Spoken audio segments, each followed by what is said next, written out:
இந்த ஒரு குற்றம் இல்லாத தேகம், மனஜலம் இல்லாத தேகமா மாற்றணும்னு சொல்லி மாத்துறாங்கல்ல, அந்த மாதிரிலாம் அந்த உணவுகள் இந்த மூலிகைகள்னால மாறுமா?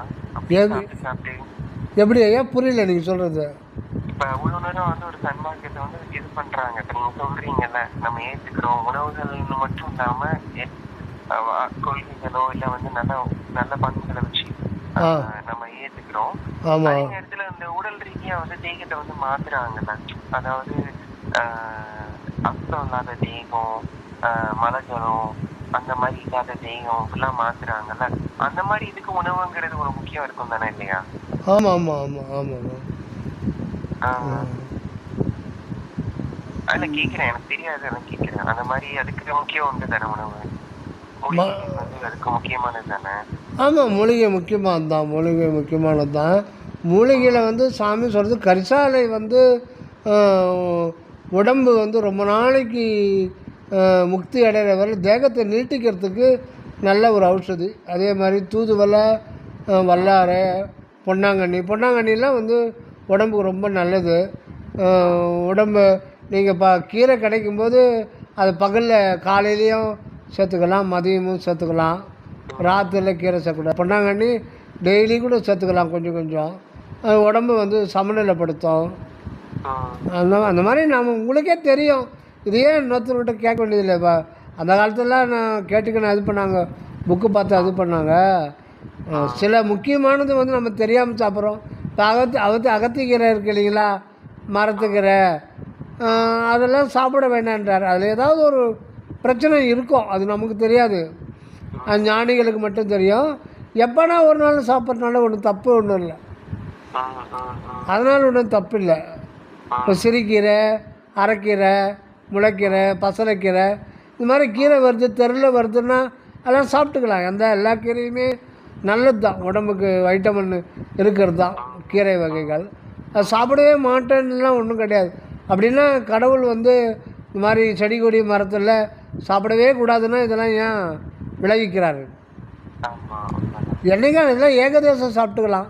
இப்போ சன்மார்க்கிகள் குறிப்பாக ஏன் செலக்ட் பண்ணி சாப்பிட்ணோம்னா, சன்மார்க்கன்றதே வந்து ஒரு கரெக்டாக சரியாக சொல்லணும்னா சாகாமல் இருக்கிறது தான் சன்மார்க்கினுடைய லட்சியம். இதுதான் வரலாறு சொல்கிறது.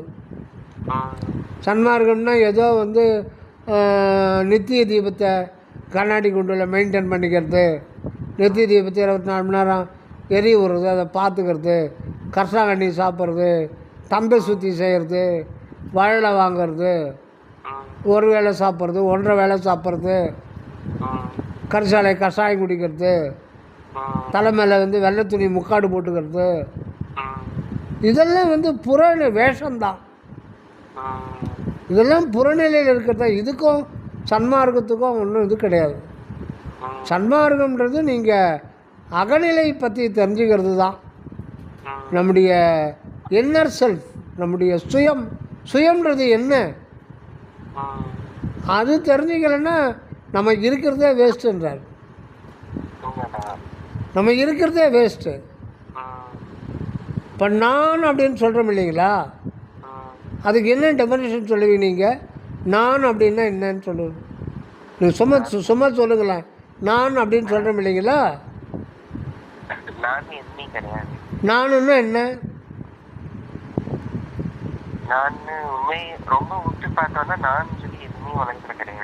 எப்படிங்க ஐயா?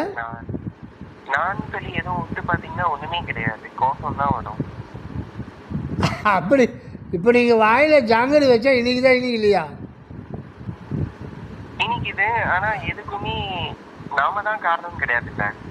அது ரைட்டு, அது நான் அதை கேட்கல. இப்போ தமிழ் வார்த்தை இருக்கு இல்லைங்களா, இப்போ நீங்கள் நானுன்ற வார்த்தையை யூஸ் பண்ணுறது இல்லையா? யூஸ் பண்ண மாட்டீங்களா? இப்போ நான் எனக்கு விட்டுருங்க, நான் அப்படின்னு சொல்கிறோம் இல்லையா, எல்லாருமே சொல்கிறோம் நானுன்னா. அப்படின்னா என்ன? அப்படின்னா என்னன்னா நீங்கள் என்ன சொல்கிறீங்க உங்களுடைய அனுபவத்தில்? நானுன்னா என்ன?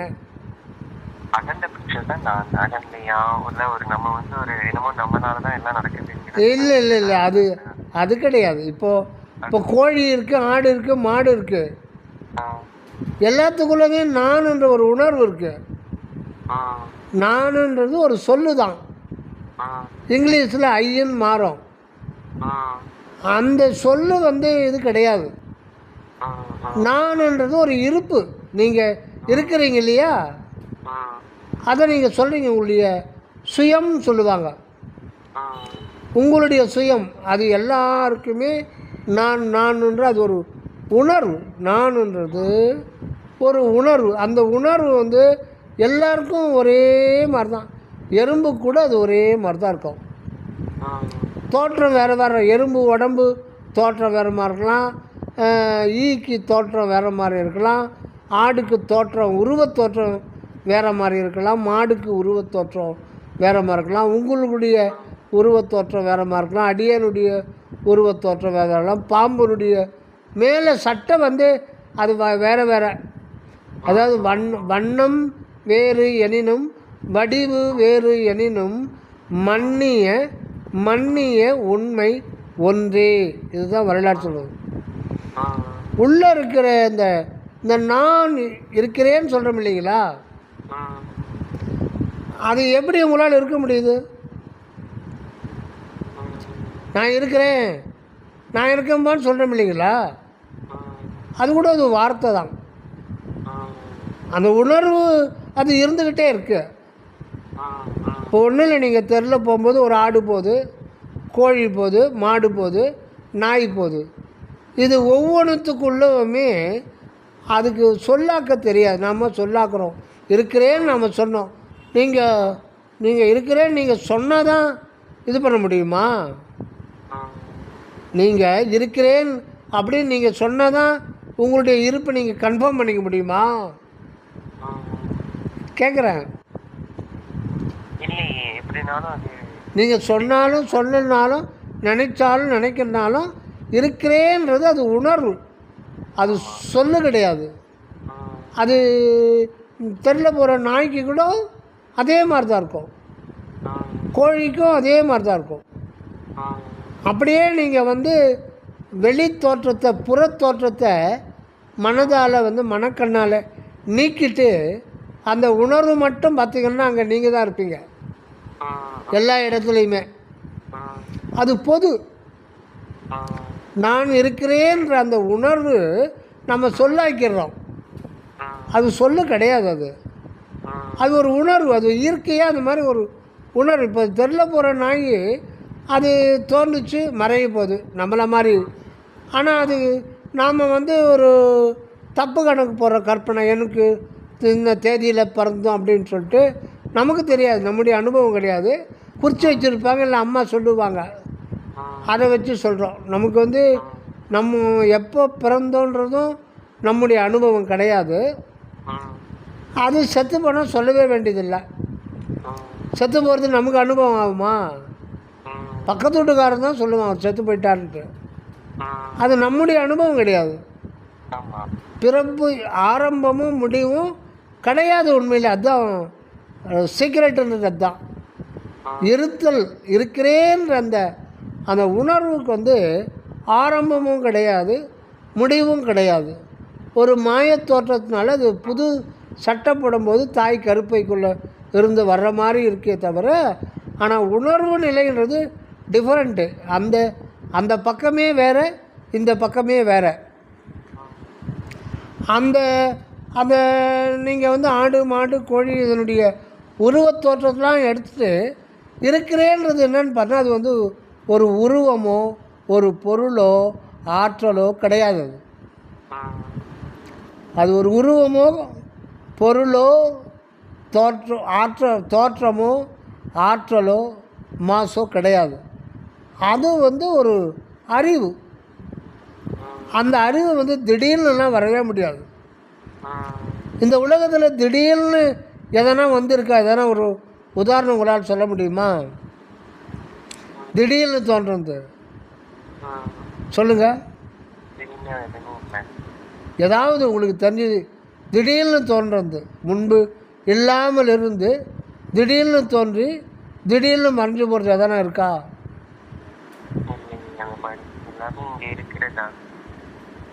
இல்லை. இப்போ ஒரு ஆறில் வெள்ளம் போகுது, ஆற்றுல ஒரு காட்டாற்று வெள்ளம், திடீர்னு நீர்க்குமிழி வருது இல்லையா? வருது பெய்யுது இல்ல, ஆ வரும் பெய்யும். இல்லை, அது மழை பெஞ்சு முடிஞ்சிடுச்சு. ஒரு மலைப்பகுதியிலேருந்து வேகமான தண்ணி பிச்சுக்கிட்டு ஒரு காற்றாற்று வெள்ளம் ஓடுது. வேகமாக ஓடும்போது திடீர்னு ஒரு அந்த ஆற்றுல நீர்க்குமிழி ஏற்படும். ஆமா. கோடிக்கணக்கான நீர்க்குமிழி ஏற்படும். ம், திடீர்னு ஏற்படும், திடீர்னு மறைஞ்சிடும். ம். அது திடீர்னு தானே ஏற்பட்டிருக்கு. அதோட இதுதானே, அது இயல்பா வருது. அதோட அதுதான் அதான் அதான் உங்ககிட்ட உதாரணம் எதனா திடீர்னு தோன்ற உதாரணம் இருக்கான்னு கேட்டேன். அது திடீர்னு தோன்றும் தானே? ஆமா ஆமா, திடீர்னு வருது. கிடையாது, மழைனால கிடையாது. அது மழைங்கிறது வந்து வருது. சர்ஃபேஸ், அந்த ஆற்றுக்கு மேலே ஆற்றுனுடைய ஆழம் ஒரு 5 அடி 6 ஆழம். ஆழத்தில் வந்து நீர்க்குமிழி தோன்றுமா? தோன்றாது. மேலே தான் தோன்றும்.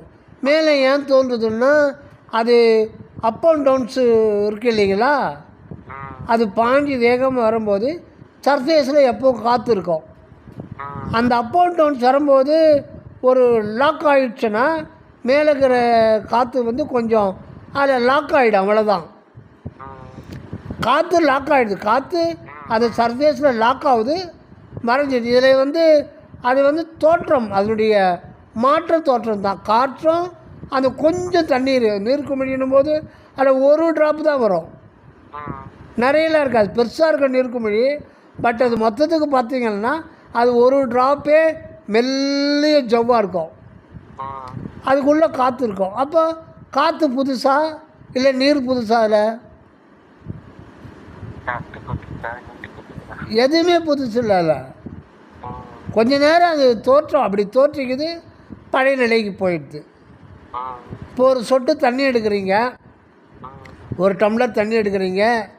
உங்கள் வீட்டு வாசலில் சித்திரை மாதம் நல்ல வெயிலில் 1 மணிக்கு அந்த தண்ணியை ஊற்றுறீங்க. ம். தெரில, தரையில், சிமெண்ட் தரையில். என்ன ஆகும் ஒரு 5 நிமிஷம் கழிச்சு? காஞ்சிரும். அது அது என்ன ஆச்சு இப்போது? நீராவி வந்துடுச்சு எல்லாமே. அதான் H2O நம்ம படிச்சிருக்கோம். 2 ஹைட்ரஜன் 1 ஆக்சிஜன். அது வேலன்சி குடிச்சிட்ருக்கோம்.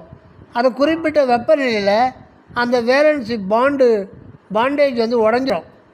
ம், உடஞ்சி வந்து மாலிக்குள்ளே இருந்தது பழையபடி அணுவாக மாறிட்டு வானத்தில் கலந்துரும். ம், திருப்பி அது வரும், மழையாக வரும், இல்லை வேறு எதாவது போகும். இப்போ ஒரு விளக்கு எரிய விடுறீங்க வீட்டில். ம். ஒரு தீபத்தை சாயந்தரம் காமாட்சி அம்மா விளக்கு ஒரு 10 ml எண்ணெய் ஊற்றுறீங்க, திரியை போட்டு ஏற்றுறீங்க. ம். இப்போ ஒரு 6 மணிக்கு ஏற்றுங்கன்னா 8 மணிக்கு எண்ணெய் தீர்ந்து போய் ஆஃப் ஆயிடுச்சு. ம். அந்த எண்ணெய் என்னாச்சு? தீபத்துல கலந்து இதாகிடுச்சு.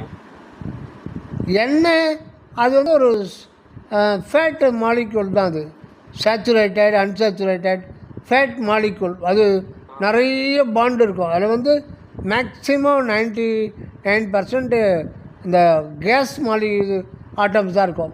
நைட்ரஜன், ஹைட்ரஜன், கார்பன், இந்த மாதிரி கேஸ் வந்து வெவ்வேறு இதில் வந்து பாண்ட் ஆகி அது ஒரு மாலிகுலாக லாங் செயினில் ஃபார்ம் ஆகிருக்கும்.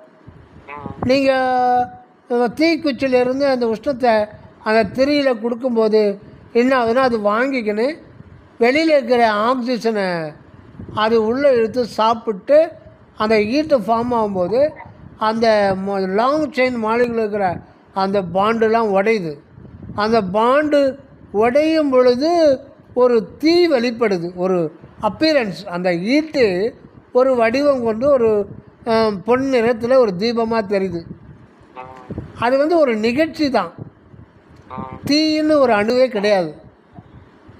அந்த பாண்டு உடையும் பொழுது உடைஞ்சி அந்த ஆக்சிஜனை சாப்பிட்டுக்கிட்டு அது உடைச்சு எல்லாம் கார்பன் டை ஆக்சைடாகவோ இல்லை வாட்டர் மாலிகுலாவோ மாறி அதுவும் அந்த வாட்ரு எவாப்ரேட்டு ஆகி உங்கள் அட்மாஸ்பியரில் கலந்துடுது. இதில் எதுவுமே எந்த ஒரு அணுவை வந்து புதுசாக ஆக்கவோ முடியாது, அழிக்கவோ முடியாது. இது வந்து விஞ்ஞானிகள் கண்டுபிடிச்சி சொல்கிறது தான். இந்த உலகத்தில் எதையும் நான் எதுக்கு இதை சொல்கிறேன்னா, எந்த ஒரு அணு தானே உலகமாக மாறி இருக்கு. அணுக்களின் கூட்டு தொகுப்பு. அதாவது பல லட்சோப லட்சம் கோடி கோடி அணுக்கள் சேர்ந்தால் தான் ஒரு லட்டாக மாறுது. எல்லாமே அணுக்கள் தான். லட்டாகட்டும், மரமாகட்டும், காக்கா உடம்பாகட்டும், நம்ம உடம்பாகட்டும், எல்லாமே வந்து செல்லுக்குள்ளே மாலிகுலுக்குள்ளே ஆட்டம். இந்த ஆட்டமுக்குள்ளே புரோட்டான், நியூட்ரான், எலக்ட்ரான். ஆக எல்லாமே வந்து அணுக்கள் இல்லைன்னா எதுவுமே இல்லை. இந்த உலகமே அணுக்களின் செறிவு. அது சூரியனாகட்டும், சந்திரனாகட்டும், ஆற்றலாகட்டும், அனைத்துமே வந்து இதுதான். அது ஒரு அணு எடுத்துட்டிங்களன்னா அதில் மாஸ் இருக்குது, ஆற்றல் இருக்குது. ஆற்றல் can be converted into mass, mass can be converted into energy, but can not be destroyed both. இது விஞ்ஞானிகள் கண்டுபிடிச்சி சொல்கிறது. அப்போது அறிவில் இப்போது ஹைட்ரஜன் அணுக்கு அறிவு இருக்கா? அறிவு கிடையாது. அது ஜடப்பொருள். அது அணுக்கள் எல்லாமே ஜடப்பொருள். ஜடப்பொருளுக்கே ஆக்கம் அழிவு கிடையாது. அப்படின்னும்போது அறிவு வடிவமான, உணர்வு வடிவமான இந்த ஒரு அறிவுக்கு எப்படி தோற்றம், மாற்றம், மறைவு இருக்கும்? இதுக்கு ஆதி அந்தம் கிடையாது. இந்த உலகத்தில் எதுக்குமே வந்து ஆதி அந்தம் கிடையாது. காரணம் எல்லாத்துக்குமே இறைவன் தான். இறைவன் ஆதி அந்தம் அற்றவர் ஆதனால எல்லாமே வந்து வருது. இப்போ பஞ்சபூதம்லாம் படைக்கப்பட்டதுன்னு சொல்கிறோம் இல்லைங்களா? அது நமக்கு ஒரு முதல் கட்ட ஒரு அண்டர்ஸ்டாண்டிங் தான். மற்றபடி இதில் எதுவுமே படைக்கப்பட்டதில்லை. இருக்கிறத வெவ்வேறு தோற்றத்தில் இறைவன் காட்டிக்கிட்டு இருக்கார். அந்த அணுக்களை வெவ்வேறு தோற்றத்தில் காட்டிக்கிட்டு இருக்கார். அவ்வளோதான், மாற்றி மாற்றி காட்டுறார். அதனால் அப்படி இருக்கும்போது இது இயற்கையான ஒரு உண்மை ரகசியம். அப்படின்னா இதில் மற்றது எல்லாம் கண்ணால் பார்க்குற இந்த உலகம் இது எல்லாமே ஜடம் தான். இதில் எதுவுமே அறிவு கிடையாது. இப்போ உங்கள் வீட்டுக்கு அடியேன்னு வர்றேன், நீங்கள் என்னை பார்க்குறீங்கன்னா என்னை பார்க்க முடியாது. நீங்கள் அறிவற்ற என்னுடைய உடம்பு தான் உங்களுக்கு கண்ணுக்கு தெரியும். இதுக்குள்ளே இருக்கிற என்னை பற்றி நீங்கள் நினைக்காம இந்த உடம்பு தான் நானுன்னு உங்கள் உடம்பை நினச்சிக்கிட்டீங்க. அதே மாதிரி எதிரில் இருக்கிறவங்களையும் நம்ம கற்பனை பண்ணிக்கிறோம். ஆக அறிவு தான் நம்ம. அதனால தான் ஒருத்தனுக்கு இந்த சொத்து இருக்காடா, பொண்டாட்டி பிள்ளைங்க இருக்கா, நிலபுலம் இருக்கா, பேங்க்கில் வைப்பு நிதி இருக்கா, எது கேட்டாலும் சொல்லுவான். அறிவு இருக்கான்னு கேட்டு பாருங்கள், கோபம் வந்துடும். அது கெட்ட வார்த்தையா? இல்லையே. அறிவு இருக்கேன்னா எனக்கு இருக்குது இல்லை அப்படின்னு சொல்லிட்டு போ. அது கெட்ட வார்த்தை ஒன்றும் கிடையாது. ஆனால் கோபம் வருமே. மூளை இருக்காடான்னு அறிவு இருக்கான்னு கேட்டுப்பாங்க, கோபம் வந்துடும். காரணம் அறிவு தான் நாம. அந்த அறிவுக்கு வந்து ஆக்கம் கிடையாது, அழிவு கிடையாதுன்றது தான் ரகசியம். இந்த ரகசியத்தை தெரிஞ்சுக்கிறது தான் மரணமில்லா பெருவாழ்வு. நம்முடைய ரகசியத்தை நாம் தெரிஞ்சு நம்ம அதை வந்து இந்த உடம்பை வந்து தக்க வச்சுக்கணும் அப்படின்றது தான் வரலாறு சொல்கிறது. இதை வந்து எந்த சமயம் ஒரு அணுல இருந்து இன்னொரு அணு வந்து மாற்றம் அடையுதுல்ல. இப்ப ஒரு விளக்க வச்சு அழகா சொல்லுங்க மாதிரி இந்த உடம்பு வந்து இன்னொரு நிலையை அடையணுங்கிறது ஒரு மரமில்லா பெருவாழ்வோட ஒரு நிலை தானே ஆக்சுவலா.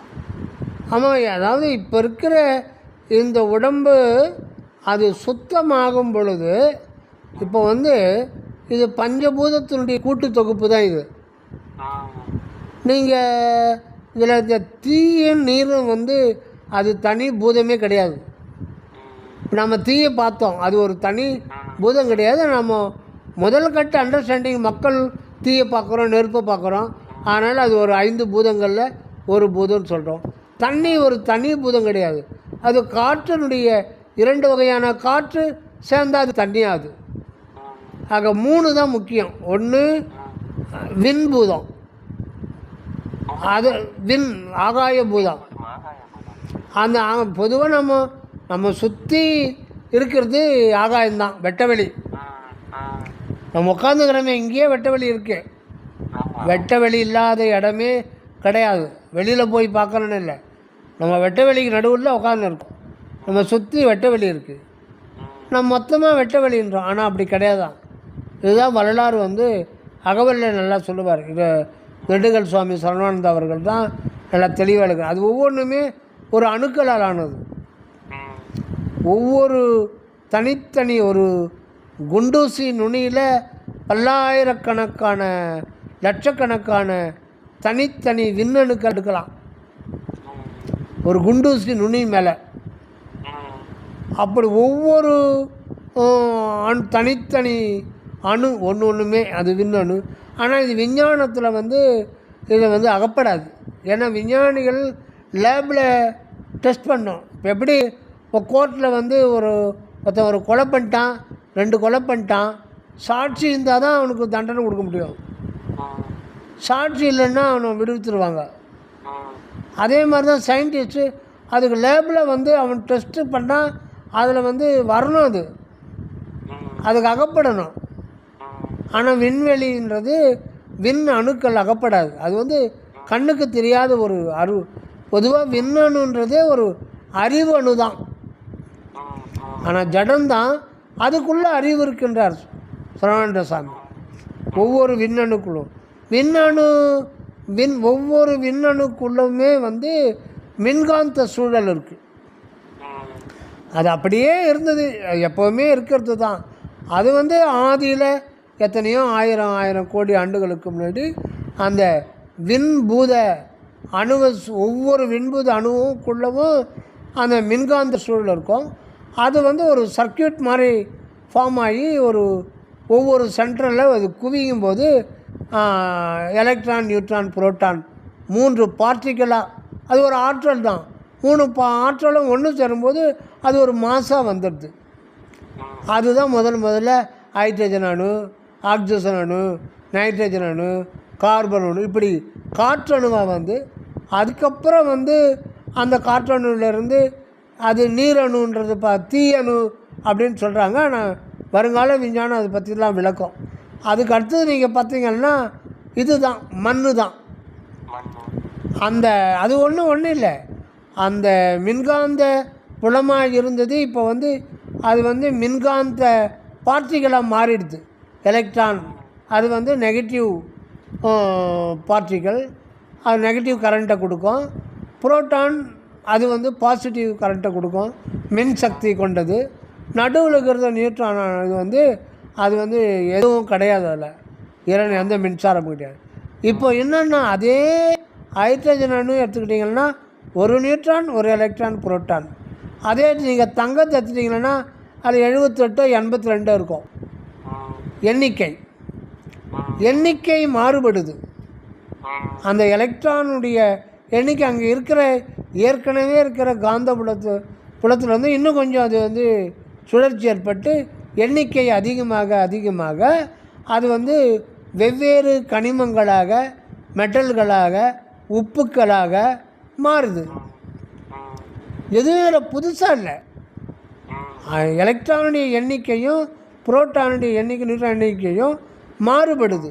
அது எப்படி மாறுபடுதுன்னா அந்த ஃபீல்டு ஏற்கனவே இருக்கே, அதுலேருந்து இன்னும் கொஞ்சம் சுழற்சி வந்து குவிஞ்சு அது ஒரு குறிப்பிட்ட இடத்துல குவிஞ்சு அது ஒரு பார்ட்டிகளாக மாறுது, இது துகளாக மாறிடுது. எதுவுமே புதுசு இல்லை. இப்போது இதெல்லாம் சேர்ந்து தான் நமக்கு செல்களாக மாறுது. ஒரு செல் எடுத்துக்கிட்டிங்கன்னா அதில் வந்து 50 லட்சம் கோடி அணுக்கள் இருக்குது ஒரு செல்லில். நம்ம உடம்புல வந்து கிட்டத்தட்ட 50 லட்சம் கோடி செல்கள் இருக்குது. 50 லட்சம் கோடி. இதெல்லாம் விஞ்ஞானத்தில் வர்றது தான், மருத்துவ விஞ்ஞானம் சொல்கிறது தான். நம்ம மனிதனுடைய சராசரி 60 கிலோன்னா ஒவ்வொருத்தருக்கும் 50 லட்சம் கோடி செல்கள் இருக்குது. ஒரு செல்லில் 50 இல்லை 70 லட்சம் கோடி அணுக்கள் இருக்குது. இப்போது இந்த அணுக்களில் எல்லாமே காற்று தான் அதிகம். பொதுவாக இந்த உடம்புல நீர் சத்து தானே அதிகமாக இருக்குது. எலும்பெல்லாம் கால்சியம், தங்கம் கூட இருக்கும் இந்த உடம்புல, ஒரு குண்டுமணி அளவு இருக்கும். இரும்பு இருக்கும், ஒரு 5 மிளகு அளவுக்கு இருக்கும். அந்த அளவு தான் இருக்கும். மிச்சம் எல்லாமே தண்ணி காற்றாயிடுது. புதைக்கும் போது அது தனியாக எல்லாம் போயிடுது. இப்படி இருக்கிற உடம்பை வந்து அது சுத்த தேகமாக ஆகும் பொழுது என்ன ஆகும்னா இந்த அணுக்கள்லாம் பிரிஞ்சு செல்களில் இருந்து அது பிரிஞ்சு விடை பெற்றுக்கிட்டு அது போயிடும். ஆனால் அந்த பாடி ஃப்ரேம் மட்டும் அப்படியே தான் இருக்கும், குலையாது. அதை வந்து அருளே தாங்கிக்கும். இப்போ நம்ம சாதாரணமாக நம்ம ஒருத்தர் இறந்துட்டாருன்னா என்ன ஆகும், மறுநாள் வந்து அப்படியே பாருங்கள், இப்போ நாய் மாடுலாம் செத்துச்சனா ஓரமாக குலைஞ்சிக்கிட்டே இருக்கும் உருவம். அதுவும் மனிதனுக்கு தோல் வந்து ரொம்ப ரொம்ப தோலே கிடையாது மனிதனுக்கு. மாடுகள்லாம் தோல் திக்காக இருக்கும், மனிதனுக்கு தோல்னு ஒன்று கிடையாது உண்மையில். சும்மா அதுக்கு மேலே ஒரு எபிடெர்மிஸ் மாதிரி தான் இருக்கும். அப்போ இவனுடைய வந்து வேகமாக குலைய ஆரம்பிக்கும். உயிர் போயிட்டோன்னா வேகமாக வந்து அந்த செல்களில் இருக்கிற அணுக்கள் பிரிய ஆரம்பிக்கும். பெரிய உருவம் இருக்காது. ஆனால் வள்ளலாருக்கு வந்து அந்த ஒரு செகண்டில் வந்து அணுக்கள்லாம் விடை பெற்றுக்கிட்டு அது காற்று மண்டலில் கலந்துரும். பட் ஏற்கனவே இந்த பாடி ஃப்ரேம் அப்படியே இருக்கும். அதுதான் சுத்த ஆகாய பூதமாக விளங்கும். அந்த முதல்ல இருந்த அந்த சுத்த ஆகாய பூதமாக இருக்கும். இது ஒவ்வொரு எறும்பு கூட அந்த நிலையை அடைஞ்சு தான் தீரணும், வேறு வழி கிடையாது. ஏன்னா ஒவ்வொரு அணுக்குள்ளவும் அந்த அற்பெருஞ்சோதி ஆண்டவர் தன்னுடைய உண்மையை வெளிப்படுத்தி தான் தருவார். அது வரையில் பிறவி வந்துக்கிட்டே இருக்கும், இன்பம் துன்பம் வந்துக்கிட்டே இருக்கும். நாம் வந்து நம்முடைய மையமே அற்பெருஞ்சோதியாக தான் இருக்குது. நம்முடைய தலைக்கு நடுவில் இருக்கிற அகமையம் எதுன்னா அது கடவுளாக தான் இருக்குது. அதிலிருந்து தான் நமக்கு உயிர், நம்ம பேசுகிறதுக்கு ஆற்றல், நினைக்கிறதுக்கு மனதில் சக்தி, நடக்கிறதுக்கு உணவிலிருந்தும் அந்த ஆற்றல் வருது, உயிர் சூடும் அந்த ஆற்றல் கொடுக்குது. இப்போ நீங்கள் ஜாங்கிரி சாப்பிட்டீங்கன்னா அந்த ஜாங்கிரின்றது ஒரு ஜடப்பொருள் தானே, அதை சாப்பிட்டா அது எங்கே போகுது ஆக்சுவலாக? வயிற்றுக்கு போகுது. ஆனால் அது வந்து ஒரு அனுபவத்தை வந்து மூளைக்கு அனுப்புது, ஒரு அனுபவத்தை அனுப்புது. என்ன அனுபவம்னா சுகத்தை அனுப்புது, ஒரு சுக அனுபவத்தை அனுபவிக்குது. ஒரு ஜாங்கிரி சாப்பிடும்போது ஒரு இனிப்பாக இருக்குது. அதாவது இனிப்புன்றது அது சொல்கிறது இல்லை, இன்பமாக இருக்குது. இன்பம்ன்றது என்ன, அதை கண்ணால் பார்க்க முடியாது. ஏன்னா நம்மளையே நம்ம கண்ணால் பார்க்க முடியாது. நம்ம வந்து அருவம் தான், நம்முடைய உண்மையான வடிவம் வந்து அறிவுக்கு வந்து உருவம் கிடையாது. அறிவில் ஒரு அனுபவத்தை அது கொடுக்குது. எது அறிவில்லாத ஒரு பொருள் அறிவே வடிவான அந்த நமக்கு ஒரு இன்பத்தை கொடுக்குன்னா அது எப்படி? அங்கே தான் மாயை வேலை செய்யுது. இப்படி தான் ஆண்டவர் வெளியில் ஏமாற்றி கொண்டு போய் கடைசியில் இறைவனே நமக்கு உண்மையான இன்பமாக வந்துடுறார்.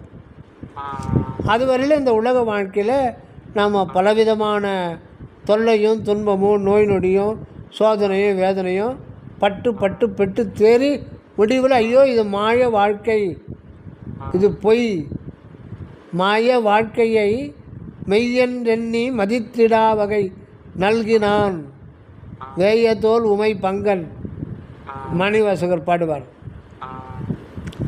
அது வந்து இது எல்லாமே மாயை சம்மந்தப்பட்டது தான். நாம் இன்பம் நாம் எது நினைக்கிறோமோ உண்மையில் அது மாயை சம்மந்தப்பட்டது தான். ஒரு ஜாங்கிரி இருக்குன்னா அதனுடைய தன்மை வந்து அது வந்து சிக்னலாக மாறுது. அது அப்படியே நீங்கள் ஜாங்கிரி அனுபவிக்க முடியாது. ஏன்னா நீங்கள் வந்து அறிவுன்றது அது ஒரு ஆகாயம்தான், அணுத்துவமான ஆகாயம். அந்த ஆகாயத்துக்கு போய் ஜாங்கிரி எப்படி போகும்? மூளைக்கே ஜாங்கிரி போகாது இல்லையா? ஆனால் அதனுடைய தன்மையை எப்படி பிரிக்குது? அது இப்படி இருந்தது, தன்மையை பிரிக்கிறது நாக்கில் இருக்கிற டேஸ்ட் பக்ஸு. அங்கே இருக்குது அற்பெருஞ்சோதியினுடைய ஏகதேச சக்தி அங்கே வேலை செய்யுது. அது வந்து ஒரு சமிக்ஞையாக தான் மாற்றுது, ஒரு சிக்னலாக தான் மாற்றுது, எலக்ட்ரோ கெமிக்கல் சிக்னலாக மாற்றுது. அந்த சிக்னலை நியூரான்களுக்கு அனுப்புது. அந்த நியூரான்கள் அந்த சிக்னலை கொண்டு போய் மூளையில் நாம் உணர்கிறோம். அப்படின்றான் விஞ்ஞானிகள். அப்போ நம்ம எல்லாத்தையுமே எந்த அனுபவத்தையும் நம்ம மூளையில் தான் உணர்றோன்றதை விஞ்ஞானம் சொல்லுது. விஞ்ஞானத்தை நம்ப மாட்டோம், ஆனால் விஞ்ஞானம் சொல்லுது. ஆனால் அந்த விஞ்ஞானிகளே அதை பற்றி சொல்லுதே தவிர அவங்க அதை பற்றி நினைக்கிறதில்ல. அது ஒரு இயற்கை, அது கண்டுபிடிக்கிறான். நான் கண்டுபிடிச்சேன்னு பட்டம் பதவி பணம் வாங்கிட்டு அதிலே கலைஞ்சு போயிடுறான். ஏன்டா எல்லாமே மூளைக்கு போகுது அப்படின்னு அவன் நினச்சிருந்தான்னா அங்கே மெய்ஞானம் வந்துடும். விஞ்ஞானத்தினுடைய இறுதி நிலை அங்கே மெய்ஞானத்தை காமிக்கணும். அப்படி காமிக்காத போது அந்த விஞ்ஞானத்தினால அழிவு தான் ஏற்படுது. இப்படி எந்த ஒரு விஞ்ஞான கண்டுபிடிப்புக்கும் கடைசியில் மெய்ப்பொருளை காட்டலைன்னா அதனால் அழிவு தான் ஏற்படும், ஆக்கம் ஏற்படாது. அதனால் ஏன் நம்ம நினைக்கிறதில்ல, இவ்வளவும் நடக்குது. இப்போ நீங்கள் வீட்டில் தானே உட்காந்துக்கிறீங்க, நீங்கள் எதிரில் என்னென்ன பார்க்குறீங்க உங்கள் வீட்டில் இப்போது? சரி, எவ்வளோ தொலைவில் இருக்குது பீரோ? சுவரு இது எங்கே இருக்கு?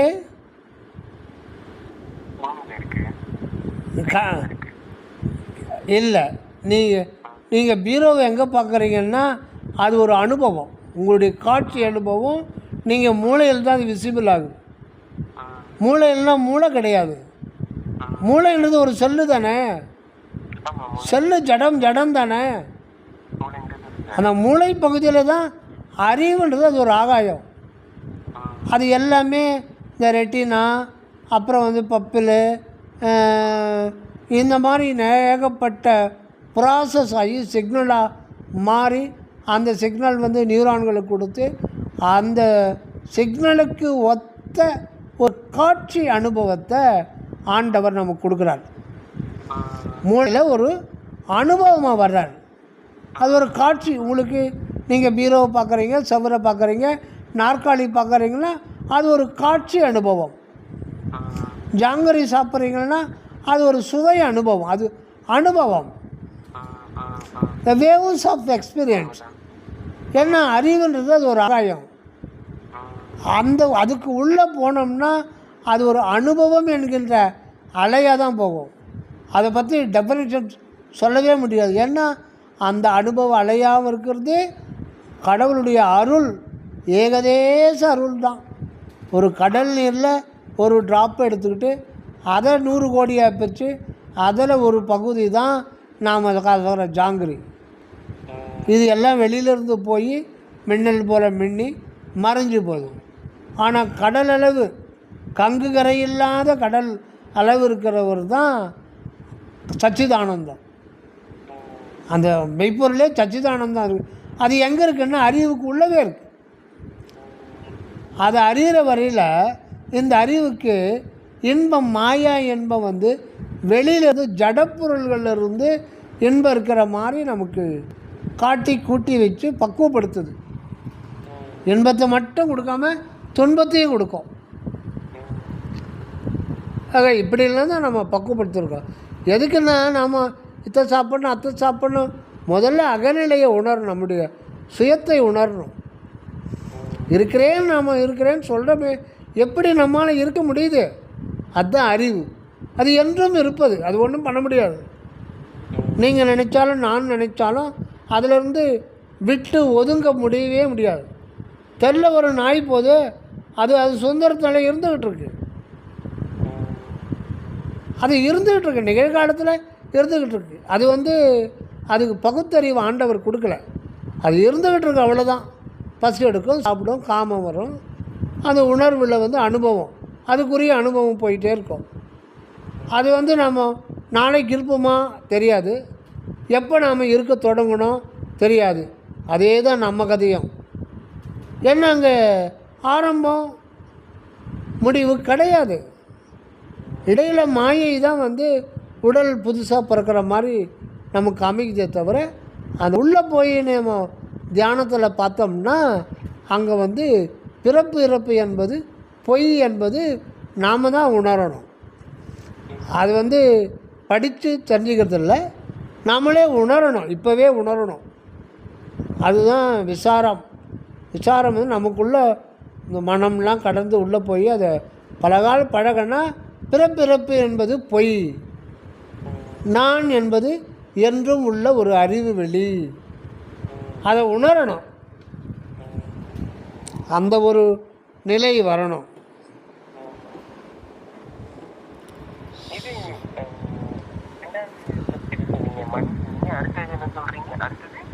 எதுங்க ஐயா?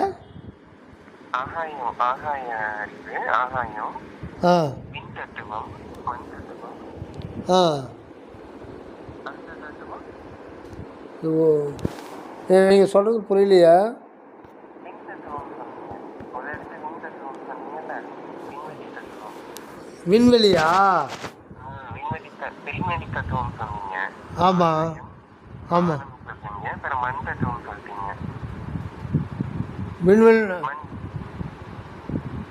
விண்வெளினா நீங்கள் முதல்ல பார்த்தோமே அது சொல்கிறீங்களா?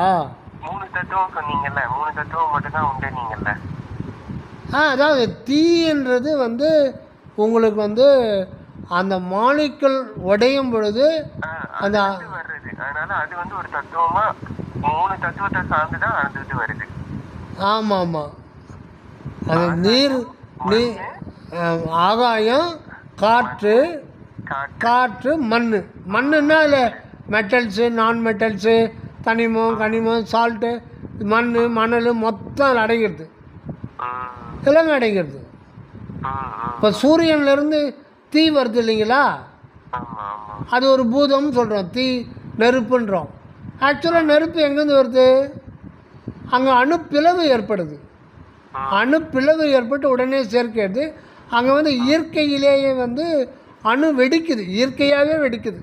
இவன் கோடிக்கணக்கில் செலவு பண்ணி 50 கோடி 100 கோடி 500 கோடி செலவு பண்ணி தான் ஒரு ஆட்டம் பாம்பை தயார் பண்ணுறான்.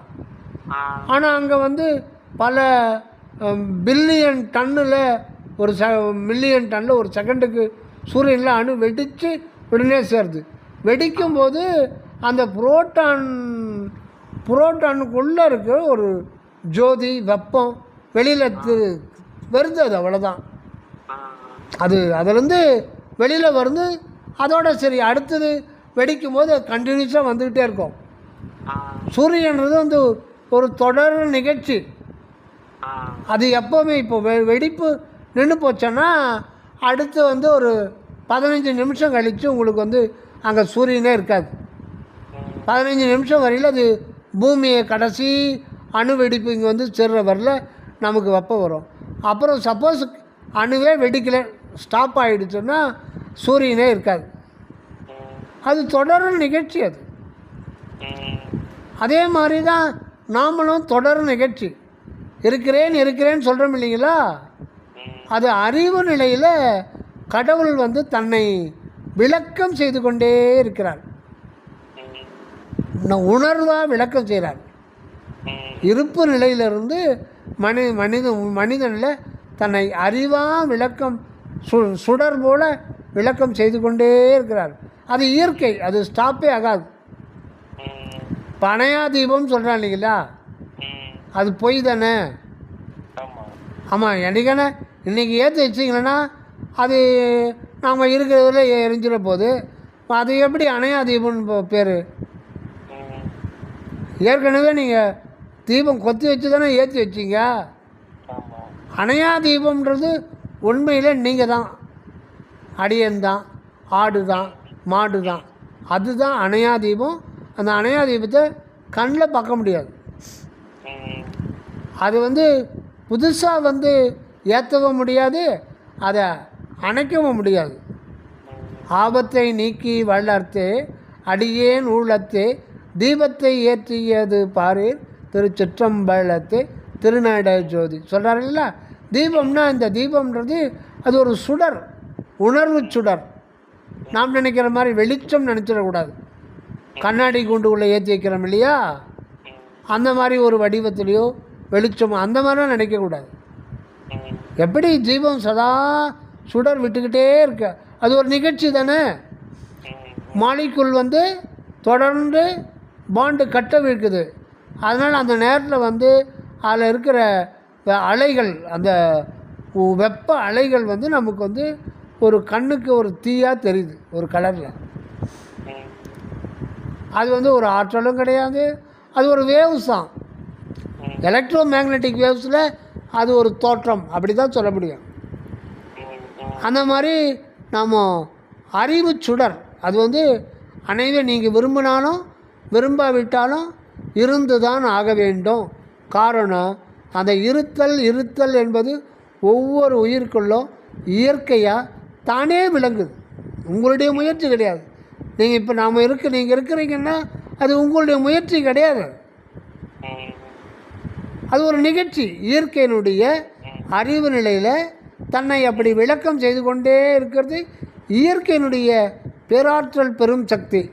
அந்த இடத்துல அனுபவம் வருது. அதை உங்களால் தடுத்து நிறுத்தலாம் முடியாது. நீங்கள் அது கட்டுப்பட்டு தான் ஆகணும். அதனால் நம்மளால் இல்லாமல் போக முடியாது, இருக்கிறத தடுத்து நிறுத்தவும் முடியாது. ஏன்னா அந்த மெய்ப்பொருள் தான் இங்கே நான் நான் நான் என்ற வண்ணத்தில் இருந்து கொண்டு இருக்கிறது. ஆக உண்மையில் பார்க்கும்போது நான் என்பது நான் அல்ல அப்படின்னு உணர்றது தான் ஞானம். அது இயற்கையாக விளங்குது. அதையே நம்ம ஆணவன் சொல்கிறது. அந்த நான்ன்றது நான் தான் அப்படின்னு நினைக்கிறது ஆணவம். நான் என்பது அழிக்க முடியாது, அழிக்கக்கூடாது, அழிக்கவும் முடியாது, அதுக்கு அவசியம் இல்லை, அது தப்பு, அது அழியவும் அழியாது. அது நான் அல்ல, அது இயற்கையினுடையது. அது எல்லா இடத்துலையும் அது ஒரு அனுபவ புள்ளியாக இருந்து அனுபவத்தை பெற்றுக்கொண்டே இருக்கிறது. அதை நாம் தடுத்து நிறுத்த முடியாது. நாம் இங்கே வந்திருக்கோம் அப்படின்னா இது அப்பா அம்மாவனுடைய வேலை கிடையாது, அதுக்கு சம்மந்தம் கிடையாது. அந்த மாதிரி தோணுது, அவ்வளோதான்.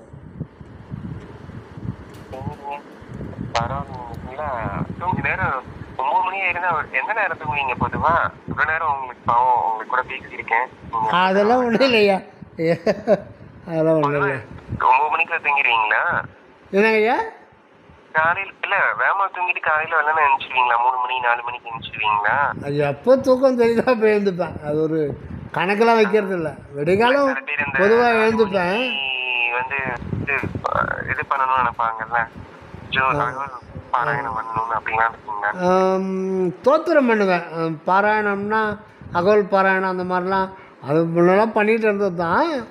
பட்டு தனிப்பாடல்கள், திருப்பள்ளி எழுச்சி, சிவபுராணம், அந்த மாதிரி வந்து தனிப்பாடல்களை வந்து மெதுவாக வந்து தனிமையில் இருந்துக்கிட்டு அது நெகிழ்ச்சியோடு கடவுளை நோக்கி நெகிழ்ச்சியோடு எனக்கு உண்மையை உணர்த்து, நான் யார் என்று எனக்கு உண்மையை உணர்த்தணும்.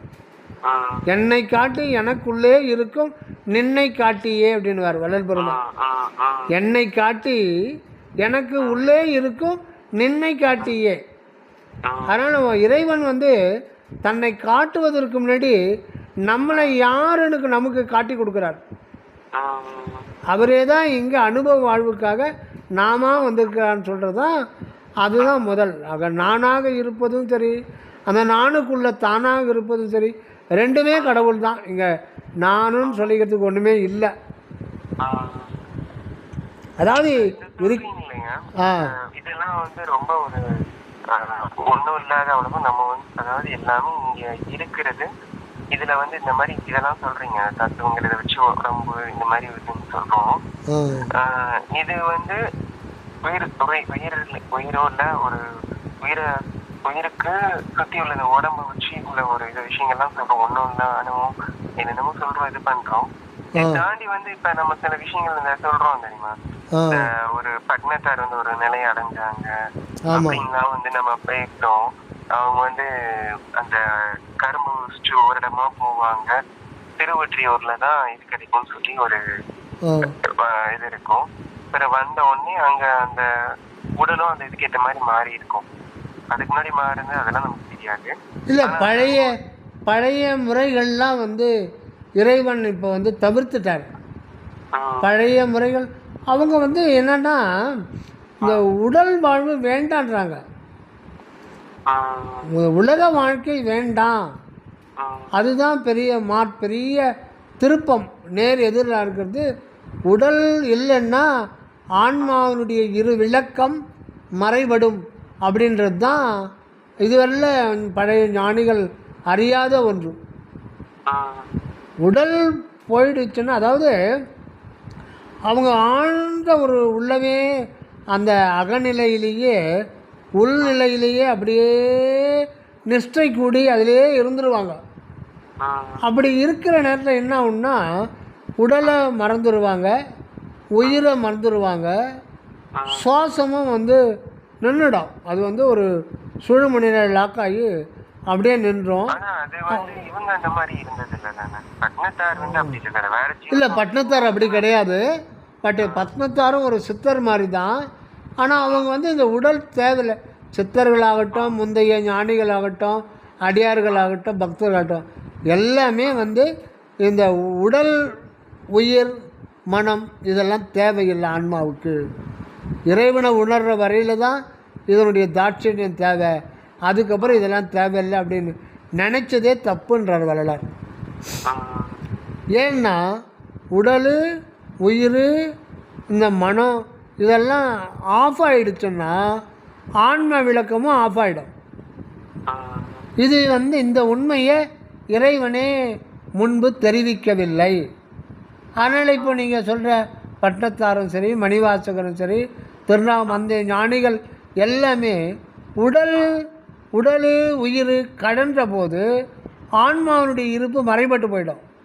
அவங்க அந்த சிவ ஜோதியில் ஒடுங்கிய நிலையில் தான் இருப்பாங்க. அவங்களுக்கு சச்சிதானந்த அனுபவம், அந்த உயிர் உடம்போட உயிர் இருக்கிற வரையில் அவங்க சச்சிதானந்தத்தை அனுபவிப்பது உண்மைதான். ஆற்றின்ப வெள்ளமே சொல்கிறாருங்களே, அத்தா இக்கான்ற அந்த மாதிரி பேரின்பத்தை அனுபவித்தாங்க. ஆனால் ஒரு கட்டத்தில் உடல் உணர்வே இல்லாத போது அது துண்டிக்கப்பட்டு விட்டது. ஆன்மாவிலேருந்து கழண்டிடும். அது கழண்ட உடனே என்ன ஆகுன்னு அவனுக்கே தெரியாது. அது கழண்ட உடனே சில வினாடிகள் இருந்து அது என்ன ஆகுன்னா ஆன்ம விளக்கு அப்படியே ஆஃப் ஆகிடும். அது இருக்கிறதே தெரியாது. ஆனால் அவங்களுக்கு பிறவி கிடையாது. பல லட்சம் வருடங்கள் கூட இருக்கலாம். ஆனால் திருப்பி அவங்களுக்கு ஒரு உடம்பை கொடுத்து சன்மார்க்கத்துக்கு வந்தாங்கன்னா அவங்க சின்ன வயசுலேயே வரலாறு மாதிரி ஆகிடுவாங்க. அவங்களுக்கு பிறவி கிடையாது. பட்டு சுத்த தேகம் பெறுவதற்காக மறுபடியும் அவங்க பிறக்கணும். சுத்த தேகத்தோடு தான் அவங்க வாழணும். அதுதான் வாழ்வு. உள்ளே அடங்கி போகிறது அது வாழ்வு கிடையாது. இதுதான் சைவ சித்தாந்தத்துக்கும் சுத்த சன்மார்க்கத்துக்கும் மிகப்பெரிய ஒரு மாற்றம். இந்த ஒரு விஷயம்தான். அதுதான் இதுதான் அது பழைய நெறியெல்லாம் வேண்டாம். அதான் ஊனாரும் உயிர் வாழ்க்கை ஒருத்தன்றே வெறுத்திடவே திருவாசூரில் சொல்கிறார்.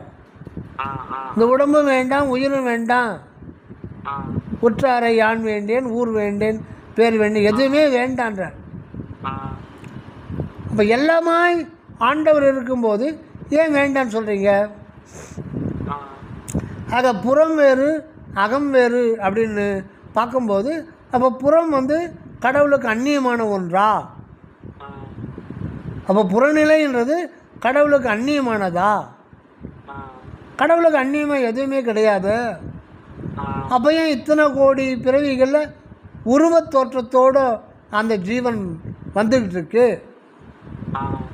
நிலைத்த உருவமாகணும். அதில் இருக்கிற குற்றங்கள் நீங்கணும், அவ்வளோதான். அந்த குற்றங்கள் உடற்பழுதெல்லாம் தவிர்த்தே எனை பள்ளி எழுப்பிய அருட்பெருஞ்சோதியன் அப்பனே பள்ளி எழுந்தருள்வாங்க. உடலில் இருக்கிற பழுதுகள் வரலாறு உடம்புல சிறுமுளை, பெருமுளை, ரத்தம், எலும்பு, தசை, சிறுநீர் பை அதெல்லாம் இருக்காது. ஆனால் அவர் என்ன உருவத்தில் வாழ்ந்தாரோ அந்த வடிவம் இருக்கும், அப்படியே தான் இருக்கும், அது குலையாது. ஒரு கத்தியத்து குத்துணைகள்லாம் இந்த பக்கம் போய் அந்த பக்கம் வந்துடும். அதுக்கு பேர் தான் சுத்த தேகம். அந்த பாடி ஃப்ரேம் அப்படியே இருக்கும், பட் அதுக்குள்ளே மாமிசம்லாம் இருக்காது. செல்கள், டிஷ்யூஸு, ஆர்கான்ஸ் அதெல்லாம் இருக்காது. அதெல்லாம் அழிஞ்சு போச்சுன்னா அழிஞ்சு போகாது, அது ஒரு வினாடியில் வந்து அணுக்களை பிரிஞ்சு அது ஆகாயத்தில் கலந்துரும். இதுதான் சுத்த தேகம். ஆனா ஏன் அவங்களுக்கு அப்புறம் வந்து ஒரு சுத்தத்தை கிட்ட அடைஞ்சவங்க சொல்லி நம்ம ரொம்ப பேரை பார்க்க முடியல. அவ்வளோ ஒரு வழிமுறைகள் எல்லா விஷயங்களும் வந்து அவங்க கொடுத்துருக்காங்க. ஸோ என்னென்ன பண்ணுங்க என்னென்ன எல்லாமே சொல்லியிருக்காங்க. சொல்லி வந்து ஒரு உணவு பழக்கம் மேற்கொண்டு சொல்லியிருக்காங்க. ஆனா ஏன் வந்து ஒருத்தங்க அது ஏன்னா எல்லாருக்கும் ஒரு இது இருக்கும். இப்ப ஒருத்தங்க இப்ப இடையில வந்து இந்த அடிகள் இருப்பாங்கல்ல, நம்ம வள்ளலார் புத்தகம் வெளியிடுவாங்கல்ல, அவங்க பேர் என்ன, நம்ம வடலூர்ல வாழ்ந்தாங்க சிவகுருவா, அவங்க இல்ல, இன்னொரு அடிகள் வள்ளலார் மிஷன், திருவண்ணாமலை வள்ளலார் மிஷனா, அவங்க இல்ல, நம்ம இங்க வடலூர்லயே ஒரு அடிகள், அவங்க பேரு மறந்து போச்சு. ஊரன் அடிகளா? அடிகள். ஆமா ஆமா ஆமா. இந்த மாதிரி இப்ப அவங்க எல்லாம் வந்து கொஞ்சம் அவங்களுக்கு வயசே இருக்கும், கொஞ்சம் கூடவே இருக்கும். அவங்கலாம் ஏதோ ஒருத்தங்க அவங்க எல்லாம் வந்து ரொம்ப உள்ளார்ந்த இதுல புத்தகங்கள் வெளியிட்டாங்க, அது பண்ணாங்க, எல்லாம் பண்ணாங்க, எல்லாம் ரைட்டு. ஏன் வந்து ஒரு இவங்களோட இவங்க வள்ளலார் அவங்க இதுல வந்து ஒரு ஒரு ஒரு குறிப்பிட்ட முயற்சியாவது அந்த உடல் ரீதியாவும் அவங்க சொல்ற அந்த சுத்த தெய்வத்தை நோக்கி போறதுங்கிறது ஏன் வந்து அது நடக்கல? அது இப்போ வந்து ஆராய்ச்சி நிலையம்னு சொல்லிட்டு வச்சு நடத்துனாங்க இல்லைங்களா எல்லாருமே. ஆமாம். ஆராய்ச்சி மனு ஆராய்ச்சிக்கெல்லாம் கடவுள் உள்ளே வரமாட்டார். நீங்கள் எத்தனை லட்சம் வருடங்கள் ஆராய்ச்சி பண்ணாலும் அந்த ஆராய்ச்சிக்கு உட்பட மாட்டார். ஏட்டு சுரக்காய் கூட்டுக்கு உதவாது சொல்லுவாங்க இல்லைங்களா. நூல் படிப்பு வந்து அது கடவுளை கூட்டி வைக்காது, அது உபாய ஞானம்தான். அதனால் கடவுள் இப்போ ஏட்டு சுரக்காய் இதெல்லாம் இப்போ நான் வந்து இது ஒரு இதாக கேட்குறதுங்கிறது கேட்குறேன். அது வந்து இதாக வந்து கேட்குற மாதிரி இருந்தாலும் அவங்களாம் வந்து ஒரு உள்ளார்ந்த ஒரு இது இருக்கும்ல. இப்போ நீங்கள் எனக்கு வந்து 1000 விளக்கம் என்னென்னமோ சொல்கிறீங்க, ஆனால் உங்களுக்குன்னு ஒரு உள்ளார்ந்த ஒரு உங்களுக்கும் ஆசைகளோட உங்களுக்கு ஒரு உள்ள இருக்கும், உள்ளுணர்வு இருக்கும். நம்ம வந்து ஏன் வந்து வள்ளலார் அவங்களை பார்க்கணும் ஆசைப்படுறதோ, இல்ல நீங்க வந்து சுத்த தெய்வம் அடையிறதோ உங்களுக்குன்னு ஒரு உள்ள ஒரு இது இருக்கும் ஆக்சுவலா. அந்த மாதிரி ஒரு எல்லாம் இப்ப ஒரு 100% 200% எல்லாம் பின்பற்றுறாங்க அப்படின்னா அவங்க எல்லாம் ஏதோ ஒரு குறிப்பிட்ட அளவாவது சில பேர் வந்து இப்ப அவங்க சொல்றாங்கல்ல, இப்ப வள்ளலார் சொல்லும் போது உள் பூட்டு ஒண்ணு இருக்குல்ல, நெத்தியில இருக்கிற அந்த பூட்டுக்காரன் தான் வந்து எல்லாம் வெட்ட வெளியாகும்னு சொல்லி ஒரு இது சொல்றாங்க. ஓகேவா? ஒரு புருவத்துல வந்து ஒரு ஒளி தெரியுது. அது அந்த அனுபவத்தை அடைகிறவங்கிறது கூட வந்து எத்தனை பேர் இருக்காங்கன்னு நமக்கு தெரியாது. அந்த ஒரு ஆமா, அது வந்து அடையும் போது வந்து எல்லாமே வெட்ட வெளிச்சமாகும். அது போக அவங்க அடுத்த நிலைகளுக்கு போறதுக்கு அது வந்து வழிகாட்டும் வேற அவங்க ஒரு இதுல இருக்கு சொல்லுவாங்க. வழிகாட்டுறதுன்னா அது வந்து காட்டி கொடுக்குது. அந்த மாதிரி ஏன் வந்து அது வந்து ஒரு எல்லாராலையும் வந்து ஒரு சில விஷயங்கள் வந்து ஏன் வந்து ரொம்ப முயற்சிகள் வந்து எல்லாம் பண்றாங்க. இப்ப அங்க சாதுக்கள்னு சொல்லி இங்க இருக்காங்க, திருவண்ணாமலையில வள்ளலார் மிஷன் இதுல அவங்களும் இருக்காங்க. ஆனா வந்து அந்த நிலையை அடைஞ்சவங்க அது வந்து வெளிப்புறத்துக்கு, அதாவது ஒரு உலக இதுக்குன்னு சொல்லல, அவங்களுக்குன்னு ஒரு உள்ளுணர்வுல ரொம்ப ஆசைகள் இருக்கும். யாரா இருந்தாலும் வந்து ஒரு இறைவன் அடையணும் ஒரு ஆசைகளோ பெரிய இருக்கும் கண்டிப்பா மனசுல. ஏன்னா உலகத்துல இருந்து என்னென்னமோ பாக்குறோம். அப்படி பார்க்கும்போது அதை தாண்டி வந்து ஒரு எண்ணங்கள் இருக்கும். அது ஏன் அந்த நிலையை வந்து இது பண்ண முடியல? இல்லை எல்லாமே திருவருள் செயல்தான். எல்லாதான் சரணானந்த சாமி சொல்லுவார், எல்லா நிகழ்ச்சிகளும் அருளால் நடந்து கொண்டிருக்கின்றன. ஒவ்வொரு ஆன்மாவும் அங்கே பேதம்லாம் கிடையாது, அவர் இவர் அது இது அதெல்லாம் கிடையாது. எல்லா ஆன்மாக்களும் உயிரெல்லாம் ஒரு நீ திருநடம் புரியும் ஒரு திருப்பொது என அறிந்தேன் அப்படின்றார். அதனால் நம்ம அவங்க ஏழை பணக்காரி, அவங்க அறிவாளி, இவர் ரொம்ப ஆராய்ச்சி பண்ணுறாரு, அவர் நிறைய தியானம் பண்ணுறாரு, அவருக்கு நிறைய விஷயம் தெரியும், அவர் நிறைய புக்கு படிச்சிருக்காரு, நான் ஒன்றுமே படிக்கலை, எனக்கு தெரியாது, அவர் தான் எனக்கு குரு, அதெல்லாம் வந்து அறியாமல். எறும்புக்குள்ளே கூட அற்பெருஞ்சோதி ஆண்டவர் பரிபூர்ணமாக இருக்கார். எப்போ அவர் வெளிப்படுத்தணும்னு நினைக்கிறாரோ அப்போ ஆட்டோமேட்டிக்காக வந்து அது விழிப்பு நிலைக்கு கொண்டு வந்துடுவார். அதுக்குரிய ஒரு தூண்டுதல் தேவைப்பட்ட புறத்தில் யாருன்னா அவர் பேசுறது கூட உங்களுக்கு போதும். இப்போ அருணகிரிநாதருக்கு எப்படி ஞானம் வந்தது? ஒரே ஒரு வார்த்தை, சும்மா இரு சொல்லறன்னார் முருகப்பெருமான். உடனே பரிபூர்ண ஞானம் வந்துடுச்சு. திருவருட்பால 6000 பாடலை படிக்கணும்னு படித்தாதான் தலைக்கீழ உரு போட்டால் கூட ஞானம் கிடைக்காது. மையகத்தே நம்மை வைத்து விழித்திருக்கின்றாய் நீ வாழி, அந்த ஒரு வார்த்தை போதுமே. அகமறியீர் அனகமறிந்து அழியாத ஞான அமுத வடிவம் பெறலாம், அந்த ஒரு வரி போதுமே. திரு அம்பலவன் திருநோக்கம் பெற்றார்க்கு ஒரு அம்பலத்தே என்று நம்முடைய உண்மையான வடிவம் வந்து சிற்றபையில் தான் இருக்குது அப்படின்ட்டார். அது ஒரு வரிச்சு வச்சுக்கிட்டு நீங்கள் உள்ளே போனால் பிடிச்சிடலாம். அதை விட்டு நான் அருட்பாவை வரிக்கு வரி ஆராய்ச்சி பண்ணுறேன், ஒவ்வொரு சொல்லுக்கு நான் பொருள் வந்து விளக்கம் கொடுக்குறேன் அப்படின்னா அது விளக்கம் பெற்றுக்கொள்ளலாம். ஆனால் வந்து அது அனுபவத்தில் வரணும், இல்லைன்னா அது வேஸ்டாகி போயிடும். எல்லாமே அனுபவத்தில். அதனால தானே சொல்லிய பாட்டின் பொருளுணர்ந்து சொல்லுவார் செல்வர் சிவபுரத்தின் உள்ளார். சொல்லிய பாட்டின் பொருள்னா அதுக்கு விளக்க உரை இல்லை. அந்த சொல்லு அது பாட்டு என்ன சொல்லுது, மெய்ப்பொருளை சொல்லுது.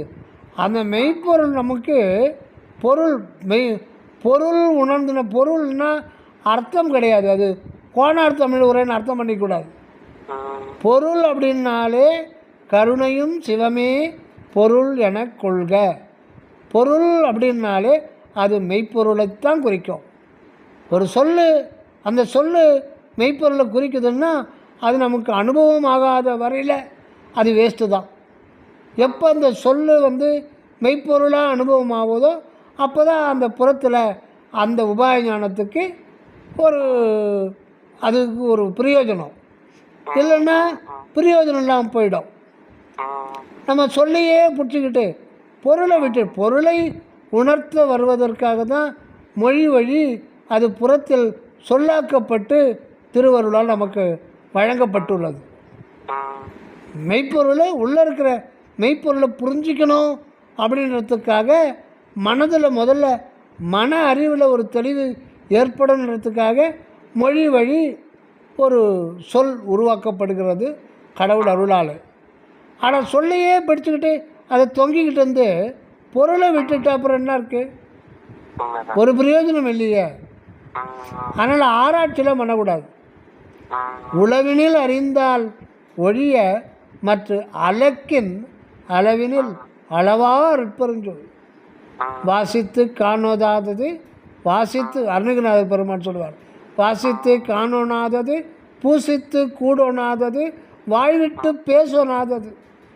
வேறு என்ன வேணும்? 16000 பாடல் பாடிட்டு சொல்கிறாரு வாய் விட்டு பேசோனாதது. பாடாமல் இருந்தால் கூட பரவாயில்ல, பாடிட்டு கடைசியில் சொல்கிறார் ஐயோ இறைவனை பற்றி வாய் விட்டுலாம் பேச முடியாது அப்படின்றாரு. அந்த மாதிரி எல்லாத்தையும் சொல்லிட்டு நான் சொன்னதெல்லாம் போய் ஒரு சொல்லு போதும், ஒரு சொல் அவ்வளோதான். இந்த ஓம்ன்ற ஒரு வண்ணத்தை பற்றி தெரிஞ்சுக்கிட்டாலே போதும். அதனால் திருவருட்பால 6000 பாடலில் நீங்கள் ஒரு பாடலை எடுத்து அதை நம்ம வந்து டீப்பாக அகவிசாரம் பண்ணோம்னா அதில் 6000 பாடல் அதில் அடங்கிடும். அந்த ஒவ்வொரு பாடலுக்கும் அந்த தன்மை இருக்குது. ஆமாம், அது 5ஆம் திருமுறையோ 6ஆம் திருமுறையோ நீங்கள் சொன்னாலும் சரி, ஒரு பாடலில் 6000 பாடலுமே அடங்கிடாலும் ஒரு வரி எடுத்துக்கிட்டாலே போதும். அந்த மாதிரி ஒரு தங்க தகட்டில் எழுத வேண்டியது திருவருட்பா. இதே அமெரிக்காவில் இருந்தால் தங்க பேப்பரில் எழுதி வச்சுருப்பாங்க. அப்படின்னு இல்லை, நம்ம இது வந்து அங்கே அவங்க வந்து எல்லாமே வந்து ஒரு புறவங்கி சார்ந்ததுக்கான சொல்கிறது என்னமோ சொல்லுவாங்க, தேடுதல் இருக்குன்னு. என்ன இருந்தாலும் இன்றைக்கும் இந்தியாவில் தமிழ்நாட்டில் இருந்த மாதிரி எந்த ஒரு உலகத்துலேயும் எங்கேயுமே ஒரு இறைவனை நோக்கி போகிறவங்கன்னு யாரும் அவ்வளோ ஒரு கூட்டம் இல்லை. இன்றைக்கும் பாருங்க, ஈரான் மேலே சண்டை போடுறாங்க. அவருக்கு வயசு அவ்வளோ வயசு இருக்கு, அவர் வயசு 75 வயசு 80 வயசு கிட்ட வரப்போகுது. அவர் வந்து இன்னும் குண்டு போட்டுட்டு தான் இருக்கு. ஆமாம் ஆமாம் ஆமாம். அப்போ கொள்ளுறதுங்கிறது வந்து ஒரு இது கிடையாது. ஆமாம். அதனால அந்த மக்கள் பொண்ணீட்டுல ஏற்றினாலும் நம்ம மக்கள் மாதிரி வராது. நம்ம குழந்தைங்க மேலே போட்டு 150 குழந்தைங்க பிள்ளைகளை போட்டு குழந்தைங்கள்ல ஃபுல்லா அது அதுக்கப்புறம் நீ காரணம் என்னன்னு கேட்டிங்கன்னா புலால் உணவு சாப்பிட்டாலே உங்களுக்கு இறக்கம் மறக்காதாங்க. புலால் உண்மைதான் ஐயா. அது போக வந்து ஒரு பொருள்ல வந்து அவங்க ரொம்ப இதா இருக்காங்க. இப்ப ஒண்ணும் இல்ல, நான் வந்து ஒரு 10-15 வருஷம் முன்னாடி இந்த OMCA இருக்கு தெரியுமா? ஆமாம். அங்க வச்சு ஒரு ஃப்ரெண்ட் ஒருத்தர் சர்ச்சு போவாப்ல. அன்னைக்கு வந்து நியூ இயர் நடத்தினாரு. புத்தாண்டுனால அவரு வந்து கோயிலுக்கு இங்க சும்மா மீட்டிங் கேட்கணும்னு ஆசைப்பட்டாருன்ட்டு அன்னைக்கு அங்க போனாரு. நானும் கூட போயிருந்தேன். சரி, ஏதாவது நல்லது வந்து ஒரு புத்தகம்னு அவங்களுக்குன்னு ஒரு மறைன்னு ஒண்ணு நீங்க வச்சிருக்கீங்க, ஒரு பைபிள் இருக்குன்னா அது எத்தனையோ விஷயங்கள் சொல்லலாம். அவங்க வந்து சொல்றாங்கனாலும் ரொம்ப ஒரு ஈடுபாட்டோட பயங்கரமா இல்லை எதுவும் சொல்லிட்டு போறாரு. பைபிளை பத்தி ஏதோ ஒன்று பேசினாலும் அவங்க கடைசி ஒரு 1/2 மணி நேரம் பாத்தீங்கன்னா அவங்களோட இது எப்படி இருக்குன்னு தெரியும்.